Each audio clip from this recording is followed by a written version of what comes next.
உங்க வாழ்க்கையில எப்போதாவது இப்படி உணர்ந்திருக்கீங்களா? சுத்தி ஒரே கொண்டாட்டம், ஆரவாரம், எல்லோரும் சிரிச்சு பேசிட்டு இருக்காங்க.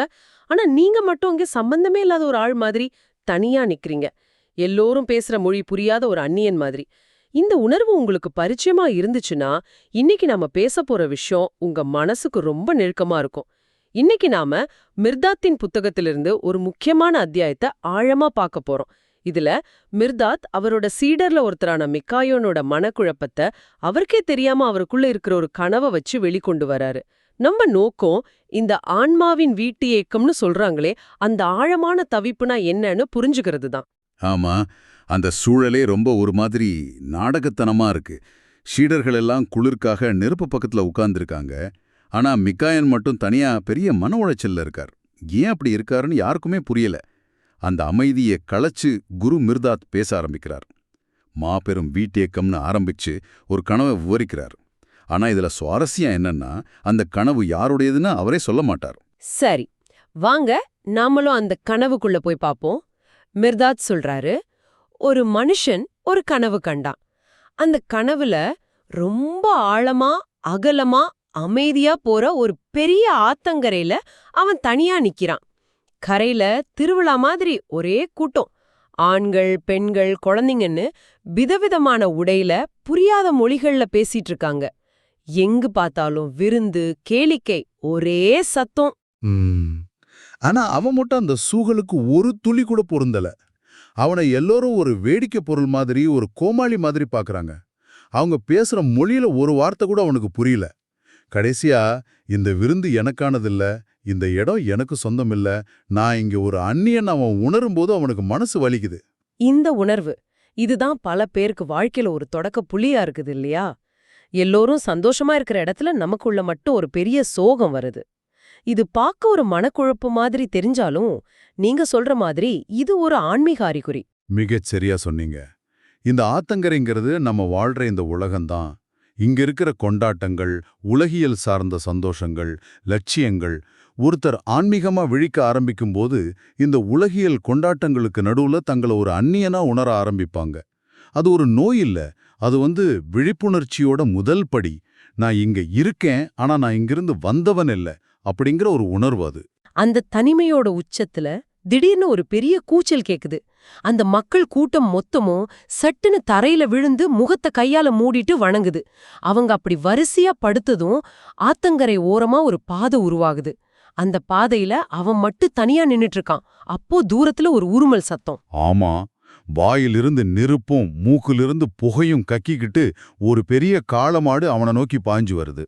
அவனால அசைய முடியல. கால்கள் ரெண்டும் தரையில ஒட்டிக்கிட்ட மாதிரி ஒரு உணர்வு. ஒரு காளை நெருப்பு கக்கிக்கிட்டு, இது ரொம்ப பயமுறுத்துற ஒரு பிம்பமா இருக்கே. இது ஏதோ ஒரு ஆபத்த, ஒரு எதிரிய குறிக்கிற மாதிரி தெரியுது. ஆனா அந்த காள் அவனை தாக்குறதுக்கு பதிலா தன் கொம்பால தூக்கி ஆகாயத்துல வீசுது. இது ஒரு தாக்குதல் மாதிரி இல்லையே. அவனை கொல்ல நினைக்கல, மேல தூக்குது. கரெக்டா பிடிச்சிங்க. அதுதான் இதுல இருக்கிற சூட்சுமம். பார்க்க பயங்கரமா இருந்தாலும் அந்த காளை ஒரு எதிரி இல்ல, அது ஒரு விடுதலை சக்தி. உலகியல்ல இருந்து ஒருத்தரை பலவந்தமா பிரிக்கிற ஒரு சக்தி அது. அது ஒரு பெரிய நெருக்கடியா இருக்கலாம், தாங்க முடியாத துன்பமா இருக்கலாம், இல்லைன்னா ஒரு தீவிரமான ஆன்மீக அனுபவமா இருக்கலாம். அதோட நோக்கம் அழிக்கிறதில்ல, அவனை அந்த உலகியல் தளத்திலிருந்து மேல உயர்த்துறது தான். அது அவன் மேல அம்புகளை ஏயுது. ஆனா இதுல இன்னொரு சுவாரஸ்யமான விஷயம். அந்த அம்புகள் அவனோட ஆடைய மட்டும்தான் கிழிக்குது. ஒன்னும் கூட அவன் உடம்புல தைக்கல. தாக்குதல் நடக்குது, ஆனா பாதிப்பே இல்லைங்கிற மாதிரி இருக்கே. இதுக்கு என்ன அர்த்தம்? இது அந்த பயணத்தோட அடுத்த கட்டத்தை காட்டுது. ஆடைகள்ங்கிறது நம்மளோட வெளிப்புற அடையாளங்கள். நம்ம பட்டம், பதவி, சமூக அந்தஸ்து, மத்தவங்க நம்மளை பத்தி என்ன நினைக்கிறாங்க, இது எல்லாம் தான் அந்த ஆடைகள். உலகியல் சார்ந்த தாக்குதல்களும் விமர்சனங்களும் இனிமேல் அவனோட ஆன்மாவை தீண்ட முடியாது. அது அவனோட வெளிப்புற அடையாளங்களை மட்டும்தான் சேதப்படுத்த முடியும். அவனோட உண்மையான நான் இப்போ பாதுகாப்பா இருக்குங்கிறதுக்கான உருவகம் இது. வானத்துல பறந்த அவன் கடைசியா ஒரு வறண்ட பால் நிலத்துல வந்து இறங்குறான். ஒரே குத்துப்பாறையா இருக்கிற ஒரு மலை. ஒரு புல் பூண்டு கூட இல்ல. மலை உச்சிக்கு போறதுக்கு ஒரே ஒரு குறுகிய ஆபத்தான பாதை மட்டும்தான் இருக்கு. வேற வழி இல்லாம அதுல நடக்க ஆரம்பிக்கிறான். கொஞ்ச தூரம் போனதும் அந்த பாதை கொஞ்சம் அகலமாகுது. ஆனா அங்க ஒரு பயங்கரமான காட்சி. ஆயிரக்கணக்கான மக்கள் கண்மூடித்தனமா மேலையும் கீழையும் ஓடிட்டு இருக்காங்க. அவங்களோட அலறலும் முனகலும் அவன் மனசுல பயத்தை விதைக்குது. அவங்க ஒருத்தர் இடிச்சு தள்ளிக்கிட்டு ஒரு அர்த்தமே இல்லாம ஓடுறாங்க. ஓ, ஒரு குழப்பத்திலிருந்து தப்பிச்சு இன்னொரு பெரிய குழப்பத்துல மாட்டிட்ட மாதிரி இருக்கே. ஆன்மீக பாதையில ஏன் இப்படி ஒரு பைத்தியக்கார கூட்டம் வருது? என்ன இது? இது ஒரு நல்ல கேள்வி. ஆன்மீக பாதைங்கிறது ஆரம்பத்துல தனிமையா தான் இருக்கும்.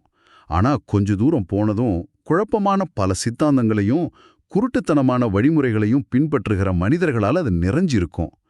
அந்த கூட்டம் உண்மையான புரிதல் இல்லாம இயந்திரத்தனமா சில சடங்குகளையோ குருக்களையோ பின்பற்றுகிற சாதகர்களை குறிக்கலாம். அது சுய விழிப்புணர்ச்சி இல்லாத ஒரு பயணம். அப்படியானா உண்மையான பயணி செய்ய வேண்டியது அந்த கூட்டத்தோட சேராம அத கடந்து போறதுதானா? ஆமா, அதை கடந்து மேல போக போக கூட்டம் குறையுது. கடைசியில அவன் மறுபடியும் தன்னந்தனியா நிக்கிறான். வழிகாட்ட யாரும் இல்ல, தைரியம் குறையுது, உடம்பு தளருது. ஆனா சிகரத்தை அடையணும்னு ஒரு தெளிவில்லாத நம்பிக்கை மட்டும் அவனுக்குள்ள இருக்கு. அந்த நம்பிக்கையை மட்டும் புடிச்சுக்கிட்டு மேல நடக்கிறான். படாத பாடுபட்டு மேல போனதும் பாறைகள் இல்லாத ஒரு மென்மையான சமவெளி வருது. அங்க மென்மையான புல், நல்ல நறுமணத்தோட காத்து, எங்கு பார்த்தாலும் ஒரு தெய்வீகமான அமைதி. அந்த நேரத்துல அவன் கிட்ட மிச்சம் இருந்த கொஞ்ச நஞ்ச சக்தியும் அவனை விட்டு போக அவன் தளர்ந்து போய் தரையில மயங்கி விழுந்துடுறான். இது ஒரு மாதிரி தோல்வி மாதிரி தெரியுதே. இவ்ளோ கஷ்டப்பட்டும் கடைசியில வீழ்ச்சிதானா? தோல்வி மாதிரி தெரிஞ்சாலும் இதுதான் ரொம்ப முக்கியமான திருப்புமுனை. ஆன்மீக பயணத்துல மனுஷனோட முயற்சிக்கு ஒரு எல்லை இருக்கு. என்னால இதுக்கு மேல ஒரு அடி கூட எடுத்து வைக்க முடியாதுன்னு ஒருத்தன் முழுசா சரணடையும் போதுதான் தெய்வீக அருள் வேலை செய்ய ஆரம்பிக்குது. அது வரைக்கும் அது அகங்காரத்தோட பயணம். இதுதான் சரணாகதியோட தொடக்கம். யாரோ தொட்டு எழுப்புற மாதிரி உணர்ந்து அவன் கண்ணை திறக்கிறான். அவனுக்கு முன்னாடி கண்ணை கூச வைக்கிற வெள்ளை உடையில ஒரு அழகான தேவதை நிக்கிறா. அவ, எழுந்திரு, அதோ தெரியுது சிகரம், அதன் மேல இளவேனில் உனக்காக காத்திருக்குன்னு ரொம்ப இனிமையான குரல்ல சொல்றா. அவன் கைய பிடிக்கிறான். தொட்ட அந்த கணமே அவனுக்குள்ள ஒரு புது சக்தி பாயுது. புத்துணர்ச்சி அடையிறான். தலைய நிமிர்ந்து அந்த சிகரத்தை பார்க்கறான். அந்த இளவேனிலோட நறுமணத்தை அவனால உணர முடியுது. பயணம் தொடர அவன் காலை தூக்குறான். அடுத்த அடி எடுத்து வைக்க போற அந்த நொடில சட்டுன்னு கனவு கலைஞ்சிடுது. ஏன் இப்படி? இலக்க நெருங்கும்போது ஏன் கனவு கலையணும்? இது கொஞ்சம் ஏமாற்றமா இல்லையா? ஏமாற்றமா தோணினாலும் அதுதான் அந்த கனவோட நோக்கம். சிகரம்ங்கிறது முழுமை நிலை, இளவேனிங்கிறது அந்த நிலையில கிடைக்கிற பேரின்பம். அந்த தேவதை தான் தெய்வீக அருள். கனவு கலைஞ்சதுக்கு அர்த்தம் அவன் அந்த அனுபவத்தோட ஒரு சின்ன துளிய, ஒரு முன்னோட்டத்தை மட்டும்தான் ருசிச்சிருக்கான். அந்த தரிசனம் அவனோட மிதிப்பயணக்க தொடர தேவையான ஒரு உத்வேகத்தை கொடுக்கறதுக்காக மட்டும்தான். முழு பயணமும் இன்னும் பாக்கி இருக்கு.